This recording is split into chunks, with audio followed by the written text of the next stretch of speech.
Hello to all my divine soul family. आज हम आप सबको बताएंगे कौन है मेरे हायर सेल्फ। जी हाँ, 4 दिन पहले मुझे पता चला मेरे हायर सेल्फ कौन है या कौन थी। तो बहुत बहुत अच्छा लगा, मतलब बहुत प्राउड फील हुआ। एंड साथ ही साथ वो पेन और वो दर्द के एहसास भी हुए। और फिर बहुत सारे बातें थे जो सखा से फिर बात करने लगी। उभरने में 4 दिन लग गया क्योंकि बहुत बड़ी बात है। तो जैसे मेरे आप सब हो ना, उसमें से बहुत सारे स्टूडेंट्स हैं, मेरे सिस्टर जो गुरुकुल में है, डांस क्लास में है, या बात करते हैं, रेगुलर सेशन लिए हैं, बात करते हैं। तो उनमें से बहुत सारे सिस्टर्स मुझे हमेशा बोलते थे, जैसे हम काली माँ से प्रे करते हैं, दुर्गा माँ से प्रे करते हैं, आपके मैसेज आ जाते हैं, आप कुछ लिख देते हो। तो मैं बोलती हूँ क्या पता माँ बोलते होंगे मुझे। तो माँ से मेरा कनेक्शन इतना स्ट्रॉन्ग है, बचपन से इतना स्ट्रॉन्ग है कि मैं तो 1000% श्योर थी कि मैं काली माँ के अंश तो मैं बिल्कुल हूँ। लेकिन फिर भी मतलब क्या है एग्जैक्टली कौन हूँ, सखा कृष्ण के अंश, सखी के अंश, पता नहीं, थोड़ी सी कंफ्यूज तो था कि पूरी तरह से आत्मज्ञान की प्राप्ति नहीं हुई थी।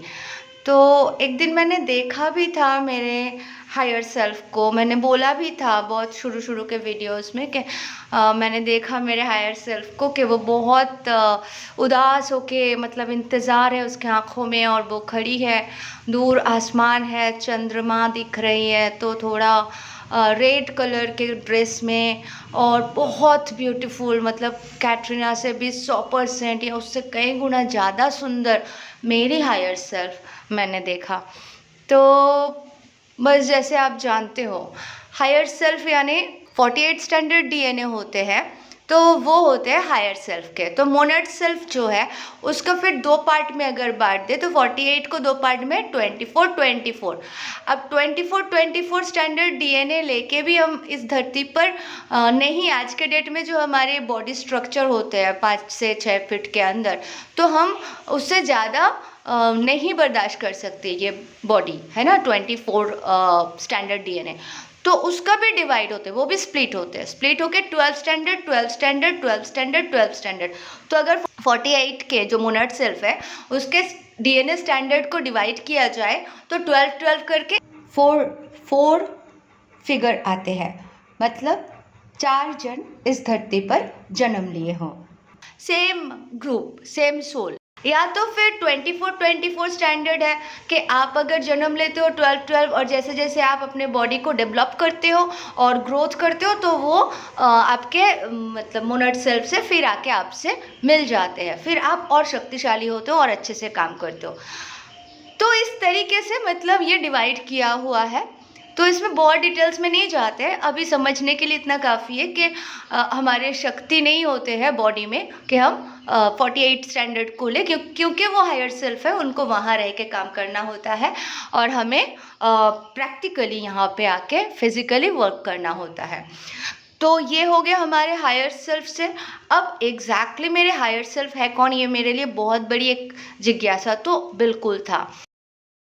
तो ये अगर मैं डायरेक्ट बोलूँगी, पता है मैं ये थी और इनके 12 स्टैंडर्ड डीएनए हूँ, तो उतना मज़ा नहीं आएगा। तो मैंने सोचा ठीक है, अगर 2-3 एपिसोड बने या 2-3 पार्ट में मुझे बनाना पड़े तो मैं बना देती हूँ, लेकिन मैं थोड़ी डिटेल्स में जाऊँगी एंड लास्ट में मैं ये बताऊँगी कि एग्जैक्टली मैं कौन से हायर सेल्फ के ये प्रैक्टिकल बॉडी हूँ और ये वर्क कर रही हूँ, क्योंकि उनके कर्मा है ना जो मैं पूरा कर रही हूँ, और मैं कोई और तो नहीं, मेरे हायर सेल्फ के ये फिजिकल बॉडी हूँ।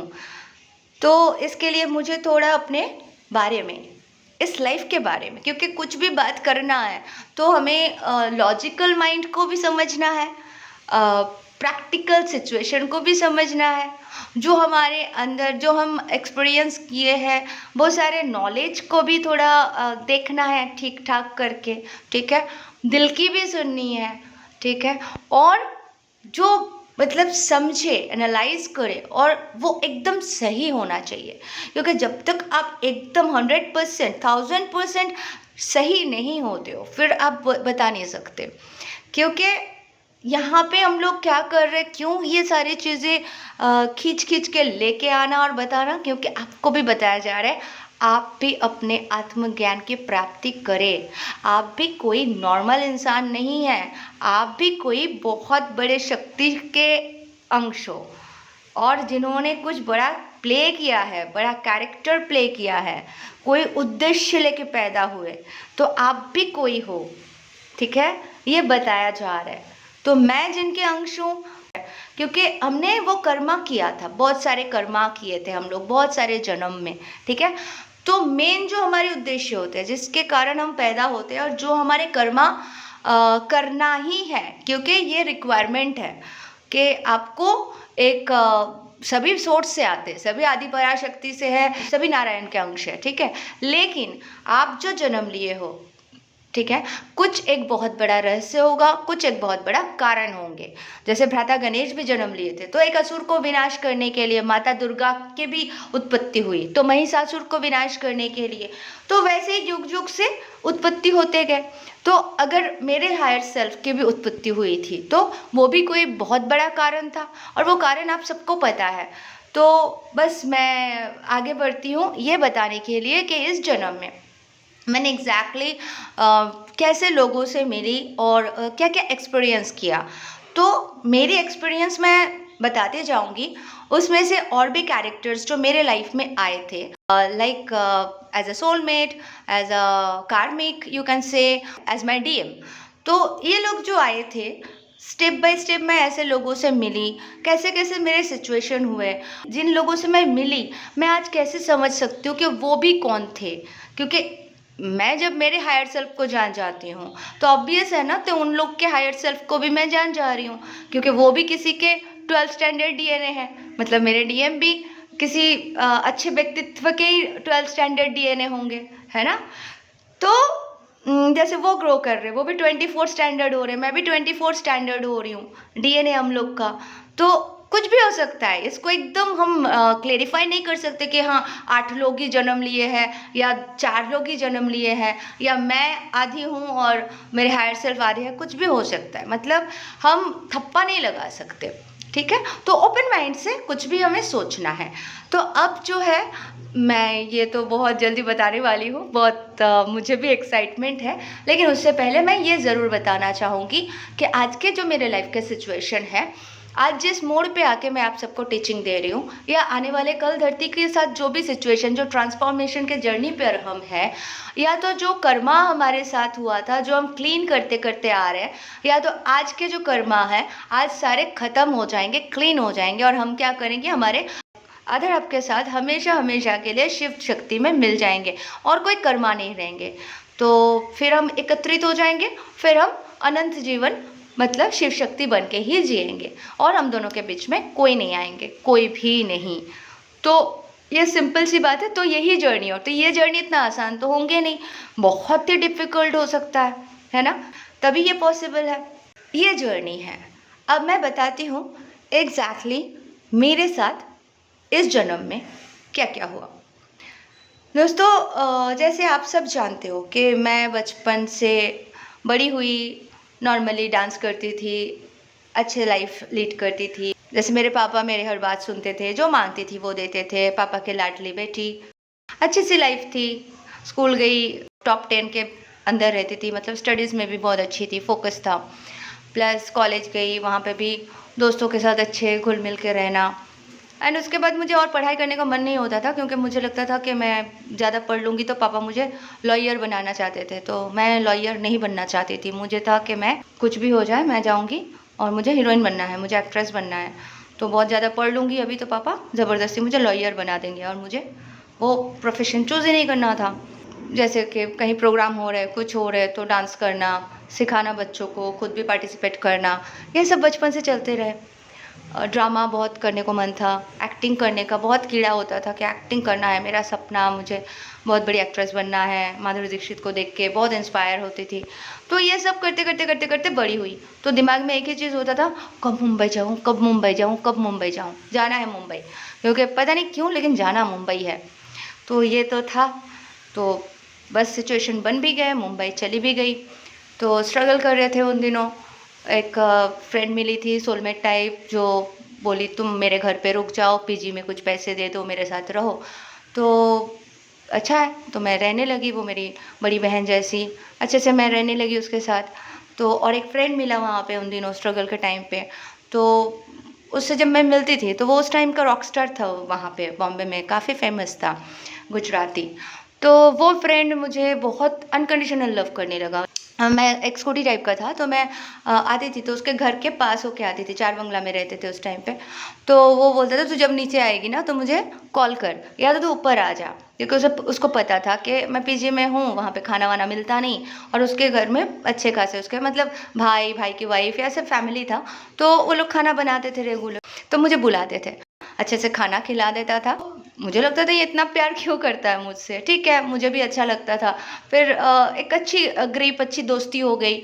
तो कहीं मुझे जाना होता था तो उसके पास कार होता था, जैसे मैं शो में जा रही हूँ, इंग्लिश प्ले कर रही थी एक, संजना कपूर जी जो पृथ्वी थिएटर है वहाँ पे, पूना में हमें जाना था, शोज था।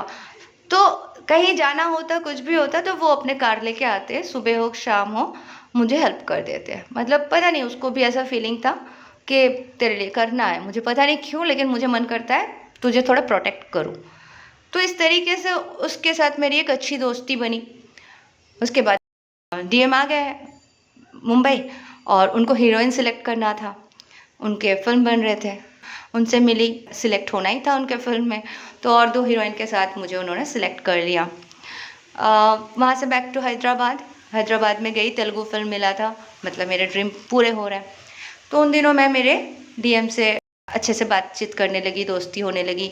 तो हमें पता चला कि हम दोनों के इंटरेस्ट सेम है, उनको जो अच्छा लगता है मुझे भी वही अच्छा लगता है, मैं कुछ सोच रही हूँ वो बोल रहे हैं। ऐसे करते करते डीएम के साथ काफ़ी क्लोज़ होने लगी। फिर वो मुझे लेके दिन भर घूमने लगे, इधर जाना उधर जाना हर जगह। तो उनको भी लगने लगा कहीं ना कहीं मैं उनके लिए कुछ लकी चार्म्स हूँ, जो काम वो सोच रहे हैं मेरे साथ जैसे ही होते हैं वो काम फटाक से बन जाते हैं। तो ये मेरे डीएम को बैठ गया। उसके बाद मेरे डीएम के जो फादर, उन्होंने किसी से मिलाया, तो वो बोले कि देख बेटा, तेरे को अगर कुछ बनना है, कुछ लाइफ में करना है, तो कुछ बड़े लोग होते हैं जो बहुत पैसे वाले होते हैं, तो उनको थोड़ा संभाल के लेके चलेगी ना तो तेरे को 1 2 3 4 और भी फिल्म्स मिलेंगे। तो तुझे कैरियर बनाना है ना, तो चल मैं तुझे किसी से मिलाता हूँ। तो मैं बोली ठीक है अंकल चलिए। तो डीएम के फादर जो है मुझे लेके गए होटल में, किसी पर्सन को इनवाइट किए, वो आए, मारवाड़ी है, वेजिटेरियन, शांत पर्सन, एकदम cool personality, very rich, diamond से डायमंड्स पहने हुए थे पूरे उंगलियों में। तो मैंने बोला अच्छा बहुत पैसे वाले हैं, ये तो बड़ी फिल्म बना सकता है मन में। तो उसके बाद बात करते करते उन्होंने बोला, अंकल जो मेरे डीएम के डैडी है, बोले हाँ बंगाल की लड़कियां तो बहुत स्ट्रांग होती है, डोमिनेटिंग होती है, ऐसे कुछ उन्होंने बोला। तो अंकल ने बोला, तो वो व्यक्ति बोलते हैं नहीं नहीं, ये तो एक मूंगी भी नहीं मार सकती, इसका हृदय तो बहुत कोमल है। तो मैंने बोला अच्छा, मुझे देख के ही समझ गए मैं कैसी हूँ, और सही में मैं नहीं मार सकती थी। कुछ दिन के बाद ये पर्सन मुझसे फ़ोन पे बात करने लगे, और बात जो करने लगे मतलब इतना बात करने लगे, इतना बात करने लगे, धीरे धीरे मुझे पता चला कि पॉजेसिव हो रहा है। मतलब किससे बात कर रहे थे, आपका फ़ोन क्यों एंगेज आ रहा था, कभी मिलने गई, ऐसे ही पार्टी हो रही या कुछ भी, तो वहाँ पे अगर मिल गए तो पहले मेरा फ़ोन लेके पूरा चेक करने लग गए कि कौन मैसेज किया, कितने आउटगोइंग कॉल है, क्या इनकमिंग कॉल है। मैं बोली ये क्या आदमी है। तो मेरा डीएम उस टाइम पे प्रोड्यूसर बने हुए थे, तो बोले देख बाबा ये फाइनेंस करेंगे, थोड़ा अच्छे से बात कर, नॉर्मल रहे, तेरे को गुस्सा बहुत है, गुस्सा दिखाएगी तो फिल्म नहीं, रोक देंगे बीच में, पैसे नहीं देंगे तो हम कैसे कंप्लीट करेंगे, तो अब तेरे से बात ही कर रहे हैं तो थोड़ा झेल ले। तो मैंने बोला ठीक है। तो चल रहा था ऐसे ही। तो फिर उन दिनों मैंने देखा ये बंदा बड़े अनकंडीशनल लव करते हैं, जो मैं मांगूँ वही दे दे, जो मुझे चाहिए वही दे दे, ठीक है। मैं फ़ोन पे बात कर रही हूँ तो बड़े इमोशनल मेरे लिए, अच्छा, इनका काम क्या था, ये हॉर्स के जो रेस होते थे उसमें बुक्की था। क्रिकेट का जो मैच चलता था ना, तो उसका बुक्की था। तो जुआरी टाइप का, मतलब जुआ खिलवाना, ठीक है। तो ये बंदे का ये काम था। बाद में वो छोड़ दिए, लेकिन जब वो ये काम भी करते थे तो मुझे फ़ोन पे लेते थे। पहले मतलब आके ही ऑफिस में फ़ोन पे मुझे फ़ोन करते थे और बस मेरे साथ 2-3 घंटा फ़ोन छोड़ते नहीं थे और बोलते थे अब रहो। और मुझे ये भी पूछते थे आज कौन जीतेगा। तो मैं जो मन में आता था बोल देती थी और वही होता था। अल्टीमेटली वही जीतते थे, तो बड़े खुश होते थे और बोलते थे ये कुछ लकी चार्म्स है। तो जैसे ही मैं उनसे बात करती थी, यानी एनर्जी कनेक्ट हो जाता था, तो उनका पैसे बहुत ज़्यादा होते थे। ये समझते थे कि इसमें कुछ तो पावर है जो मुझे बहुत पैसे मिल रहा है। तो जाहिर सी बात है, उनको जब बहुत मिलता था तो मुझे भी गिफ्ट वगैरह ऐसे ही भेज देते थे। तो मैं सोचती थी ठीक है चलो 2-3 घंटा बात करने से अगर किसी का फ़ायदा हो रहा है या मुझे भी अच्छे गिफ्ट्स मिल रहे तो क्या प्रॉब्लम है, तो बात करती थी। तो ये पोर्शन गया। इस पर्सन को मन में आया कुछ, मुझे एक बार बुलाया तो ऐसी बातें करने लगे। तो मैं मेरे डीएम को बोली वो मुझे छूना चाहते हैं और मैं नहीं चाहती हूँ कि वो मुझे छुए। तो डीएम बोले ठीक है एक काम करना, तुम बोलना मैं ब्राह्मण की बेटी हूँ और मैं बिना शादी के कुछ भी ऐसा काम कर ही नहीं सकती। तो मैंने वही बोल दिया। तो मैंने वो बोल दिया तो इस बंदे में वो बैठ गया कि अच्छा कि ये ब्राह्मण की बेटी है तो ऑब्वियसली मैं छू नहीं सकता, ये पाप लगेगा। तो क्योंकि वो थोड़ा धर्मात्मा टाइप के थे, थोड़ा ये सब चीज़ें समझ रहे थे, तो उनको भी ये फीलिंग था। ऑलरेडी शादीशुदा और उनके बच्चों के एज, मेरे एज के उनके बच्चे, तो जाहिर सी बात है मेरे फैमिली में भी नहीं सोच सकते और एक्सेप्ट भी नहीं कर सकते। लेकिन मैंने ऐसे बोल दिया, कलयुग है, बोल दिया कौन किसको शादी करना है। तो मैं और डीएम वही सब अपना फिल्म बना रहे थे, उसमें बिजी थे। ये पर्सन भी बहुत हेल्प कर रहे थे। मेरा डीएम उनको भाई भाई भाई भाई करके, मेरे डीएम से भी 2 घंटे, मेरे से 3 घंटे, ऐसे 5 घंटे वो तो पूरे दिन हम दोनों से बात करते थे। और फ़ोन दोनों को ही उठाना है, अगर कॉल कर दिए और हम नहीं उठाए तो एकदम पहाड़ टूट जाएगा, क्योंकि उनको पता था मैं पैसे दूंगा तो ही ये लोग मजबूर है, ये लोग फिल्म बना रहे हैं और ये बीच में है, अभी मैं नहीं बोल दिया तो ये मतलब एक होता है ना ईगो सेटिस्फेक्शन खुद का। तो इस तरीके से थोड़ा टॉर्चर भी कर रहे थे, अच्छे भी थे, अनकंडीशनल लव भी था और पॉजिटिव भी थे और ईगो भी था, क्योंकि रिचेस्ट पर्सन। तो इस तरीके से ये कैरेक्टर हुआ। फिर बाद में मैंने बोला नहीं, शादी तो मैं नहीं कर सकती इनसे। तो फिल्म जैसे कंप्लीट हुई, भाग जाओ, तो मैं सीधा कलकत्ता भाग के आ गई, उनको बोले बिना। कुछ नहीं कर सकते, ठीक है, कोई एग्रीमेंट थोड़ी ना किया था कि शादी करना है, तो भाग गई। फिर बाद में मैं चली गई मुंबई, फिर स्ट्रगल करने लगी। तो फिर फ़ोन पे बात हुई 1-1.5 साल के बाद। तो बहुत रोते थे इस टाइम पे कि आपने मुझे छोड़ दिया, ठीक है शादी नहीं करे लेकिन एटलीस्ट बात तो करो मुझसे। तो मैं बोले ठीक है कभी कभार बात कर लूँगी, लेकिन मैं और एक फ़िल्म बनाऊँगी, आप पैसे दोगे? बोले ठीक है। मैं बोले ठीक है, मैं एक बंगाली फ़िल्म बनाना चाहती हूँ, आप मुझे 40 लाख दे देना, 10 लाख करके दे देना, मैं और एक फ़िल्म बनाऊँगी। मैंने बोला, उन्होंने बोला ठीक है। तो मैं बंगाली फ़िल्म का प्लान कर रही थी, डीएम के साथ स्ट्रगल कर रही थी, वो भी स्ट्रगल कर रहे थे, मैं भी स्ट्रगल कर रही थी। उनको एक जगह पे पीजी में रहना था, तो वो पीजी में थे, उनके पास पैसे नहीं थे मेरे डीएम के। तो तब मैं पीजी के उनके जो पैसे थे वो भी भरती थी और उनके वाइफ को, बच्चों को जो भी रिक्वायरमेंट था, क्योंकि ये उस टाइम पे कुछ काम नहीं कर रहे थे, तो मैं उनको पैसे भी देती थी, बच्चों के स्कूल वूल का जो भी वो कर रहे थे उन दिनों। तो डीएम के साथ नॉर्मल एज अ फ्रेंड चल ही रहा था। अब मैं स्ट्रगल करते हुए एक ऐसे इंसान के पास पहुंची जिनको एक एक्ट्रेस चाहिए था, जो वसुंधरा नाम की एक फ़िल्म बना रहे थे। तो ये जो पर्सन है ये वहाँ पे थे, बिहार से थे, बहुत बड़े बिजनेसमैन, एंटरप्रेन्योर एंड बहुत रिच।